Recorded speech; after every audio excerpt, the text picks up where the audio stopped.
Assalamualaikum warahmatullahi wabarakatuh. Perkenalkan, nama saya Mercy Wulandari, bisa dipanggil Mercy. Saya dari kelas 12 MIPA 5, nomor absen 19. Saya siswa dari SMA Negeri 1 Tempe. Di sini saya akan membahas sedikit cerita tentang biografi salah satu pahlawan nasional dan tokoh proklamator yang membawa Indonesia merdeka bersama Presiden Soekarno, yaitu Muhammad Hatta. Nah, Dr. Andes Muhammad Hatta akrab dipanggil Bung Hatta. Lahir di Bukit Tinggi pada 12 Agustus 1902. Nama kecil Bung Hatta adalah Muhammad Hatta. Ia seorang tokoh proklamator Indonesia, wakil presiden pertama Republik Indonesia, dan Bapak Koperasi Indonesia. Ia merupakan penggagas politik luar negeri bebas aktif, tidak berpihak kepada salah satu blok, yaitu blok barat dan blok timur. Bung Hatta meninggal pada 14 Maret 1980. Dimakamkan di Taman Pemakaman Umum Tanah Kusir, Jakarta. Perjuangan Muhammad Hatta yaitu 1. Ketika di Belanda, Bung Hatta juga aktif di jalur politik dengan menjadi Ketua Perhimpunan Indonesia PI, organisasi pelajar Indonesia di Belanda yang berjuang mencapai kemerdekaan. 2. Dalam Kongres Internasional, Bung Hatta memperkenalkan perjuangan Indonesia melawan Belanda pada tahun 1932. Bung Hatta kembali ke Indonesia dan mendirikan Partai Nasional Indonesia Baru atau PNI baru bersama Sultan Syahrir. Rela diasingkan ke negara lain demi Indonesia. Dia juga tokoh proklamator dan juga Bapak Koperasi Indonesia, Ketua Himpunan Indonesia. Dr. Andes Muhammad.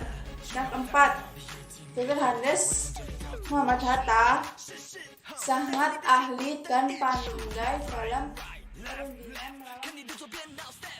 Yang kelima, Muhammad Hatta mempunyai strategi yang sangat sulit diantisipasi Belanda, sehingga pada tahun 1949 Belanda menyerahkan kedaulatan Republik Indonesia di Konferensi Pers Meja Bundar. Adapun peranan Dr. Andes Muhammad Hatta dalam proklamasi kemerdekaan Indonesia antara lain: 1. Dr. Andes Muhammad Hatta menyusun konsep teks proklamasi di Rumah Laksamana Tadashi Maeda bersama Insinyur Soekarno dan Mr. Ahmad Subarjo. Yang kedua, Muhammad Hatta menandatangani teks proklamasi atas nama bangsa Indonesia bersama Bung Karno. Yang ketiga, Dr. Andes Muhammad Hatta merupakan seorang konseptor yang hebat, yang lebih banyak bermain di belakang layar.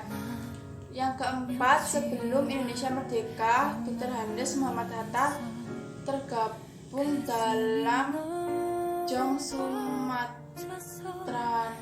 Bond. Berikut nilai-nilai baik dari sosok Muhammad Hatta yang bisa kita tiru. 1. Demokratis. 2. Menjunjung tinggi nasionalisme. 3. Bekerja keras. 4. Tidak mau memanfaatkan jabatan. 5. Rendah hati. Kisah unik tentang Bung Hatta. 1. Demi rahasia negara, gagal membeli mesin jahit. Sang istri yaitu Rahmi Hatta sangat menginginkan sebuah mesin jahit. Rahmi berharap dengan mesin jahit dia bisa menghemat pengeluaran keluarga, sebab dengan menjahit sendiri dia bisa menghemat pengeluaran untuk membeli baju untuk dirinya dan keluarga. Setiap bulan dia menyisihkan uang belanja untuk ditabung. Setelah sekian lama akhirnya uang pun terkumpul dan hampir mencukupi untuk membeli sebuah mesin jahit. Tapi ketika hendak membeli mesin jahit, tiba-tiba pemerintah mengumumkan kebijakan pemotongan nilai mata uang rupiah. Uang dari Rp 100 menjadi 1. Alhasil uang tabungan yang ditabung jatuh nilainya dan tak bisa membeli mesin jahit. Dengan sedih, ia mendatangi suaminya. Pak, Bapak kan seorang wakil presiden, pasti tahu bahwa pemerintah akan mengadakan sendaring. Mengapa Bapak tidak memberitahu kepada Ibu? Bung Hatta menjawab, Bu, itu kan rahasia negara. Kalau Bapak beritahu pada Ibu, berarti bukan rahasia lagi. Nah, itulah biografi dari Muhammad Hatta. Sekian dari saya, mohon maaf bila ada salah kata. Wassalamualaikum warahmatullahi wabarakatuh.